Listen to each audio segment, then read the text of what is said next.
his church where this case was discussed. All right, so what we were just listening to, guys, was just the judge addressing all three of the defendants about their rights to testify. And Sarah, this gets to a question that Martin Savage, our correspondent on the ground, was speaking to, which is, will these defendants testify in their own defense? We saw that in the Rittenhouse trial. What do you think of that as a possibility, because the defense attorneys are not addressing that yet in this trial?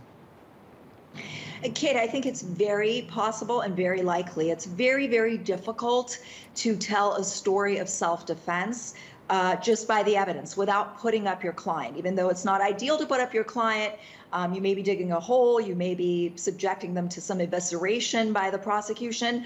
You almost always have to put them up because they can tell that story. And then you also want to humanize your client. Now with Rittenhouse, it was easier to do that. He's a 17-year-old, he was weeping, he told the story of fearing for his life.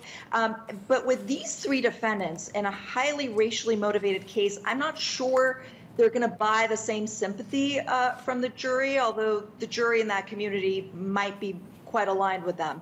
But I think it's necessary to put them up to be able to tell the story of self-defense. And I think, to Paul's point, it's a much more difficult analysis of self-defense in this case than it is in Rittenhouse. In this case, the jury has to first get to that valid, justified citizen's arrest before they can determine whether these gentlemen acted in self-defense. So it'll be interesting to see what they say, and it'll also be interesting to see if they can change the optics of, they're sort of, to me, they lack sympathy.